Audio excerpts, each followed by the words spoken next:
chocha que suba las manos.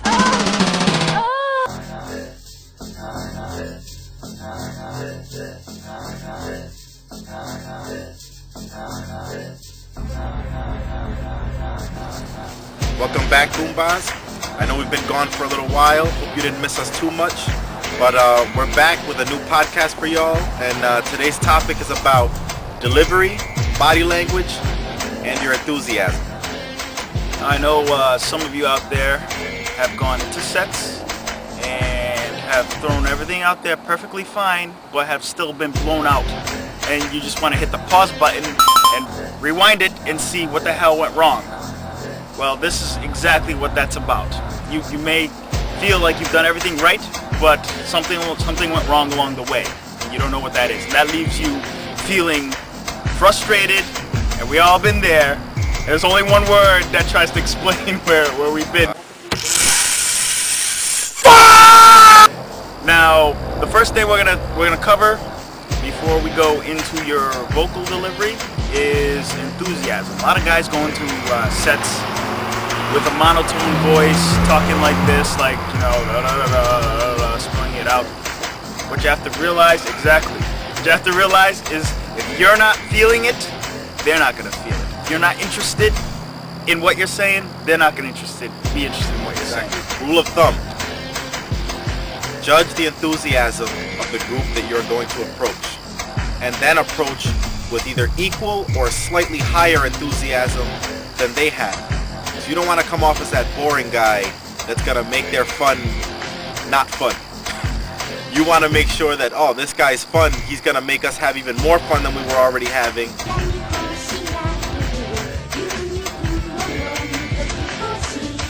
Is going to be your vocal delivery. Now, this has to do with, one, your speech pattern, which has to be slow and have pauses. The reason why you want it to be slow and have pauses is because the music is going to be loud. Now, the slower you talk, the less likely it is that she's going to miss something due to the loud blaring music. And the more pauses you throw in there, the more intent she's going to be on listening to you, because she's waiting for the next word. Yeah, it allows her to really focus on what it is that you're saying. So if you haven't been doing that, that is something you need to work into your delivery. I love you. When I'm with you, I'm what you call a hip cat. I am hip to the jive. I'm in the groove, darling. Now you're really sending it, Jackson. You may have heard a joke from a friend that you found hilarious, yet when you try to repeat that joke to another friend, it doesn't come out the same way, and you're wondering, well, it was funnier when he said it. Well, he had the proper delivery, and you didn't have it. So you have to practice that kind of thing as well. So if you want to look in the mirror, as cheesy as it may be, and practice telling a couple of stories or things like that, and even practice on some friends. If they find it funny, It's so much better to practice it in person, in live action, because as you know, you may throw it out there and it doesn't work, and you just want to toss it aside. This doesn't work. I don't want to try this anymore. But that may not actually be the case. It could be that just you don't know how to throw it out there. The more you practice it, the more chance you have of getting it right. You can't just throw anything aside and just say that doesn't work just because it didn't work one time. yes, and you may feel out of character when you say things a certain way because it's not your usual way, but that's when you deal with the theory, fake it till you make it.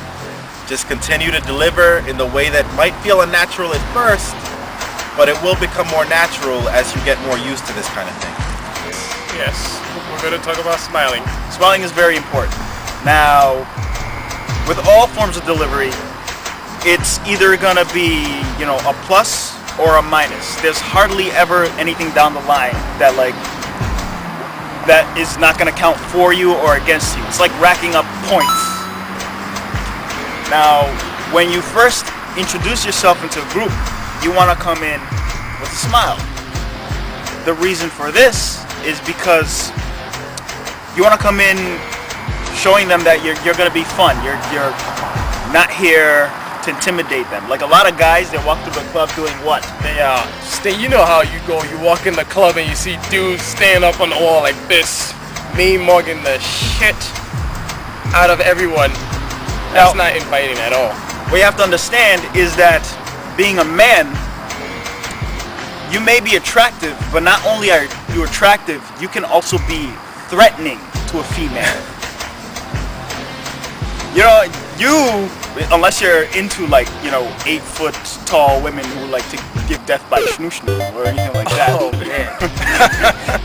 you wouldn't understand what it's like to be a female, to be attracted to someone who's like taller than you, so they'd be threatened. So when you come in order to disarm that, you want to come in with a smile. That would lessen them putting up that wall that they usually pull up, when you try to approach a group or any female, for example. It is very, very important that when you approach with a smile. Now there's certain rules to smiling. The first is you only want to have it when you're first coming in on the approach. You don't want to maintain like this fake smile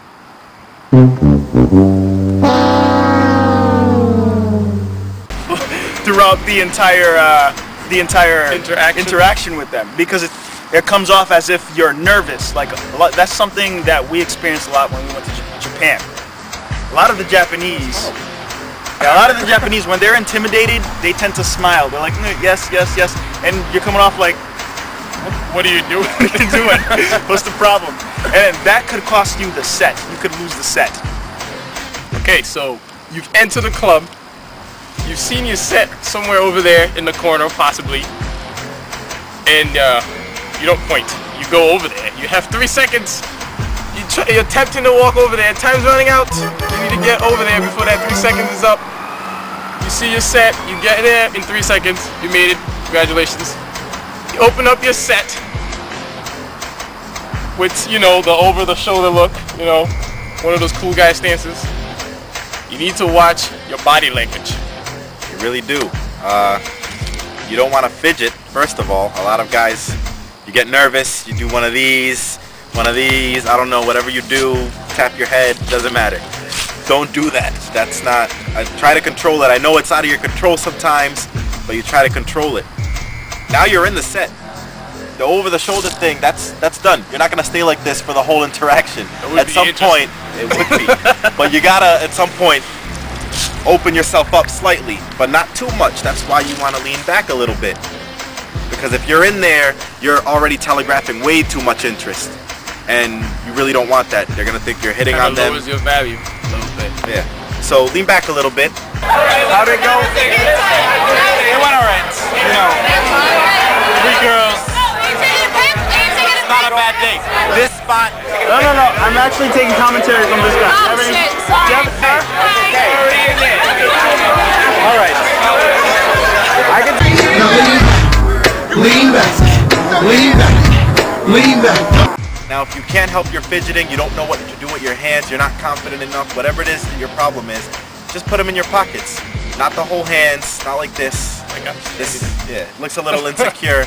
Have something out. I don't know, you want the thumbs in there, maybe the thumbs out, whatever it is you want to do, that'll help you from moving your arms in awkward ways and being too animated. And also, the most confident way would be to have it over here.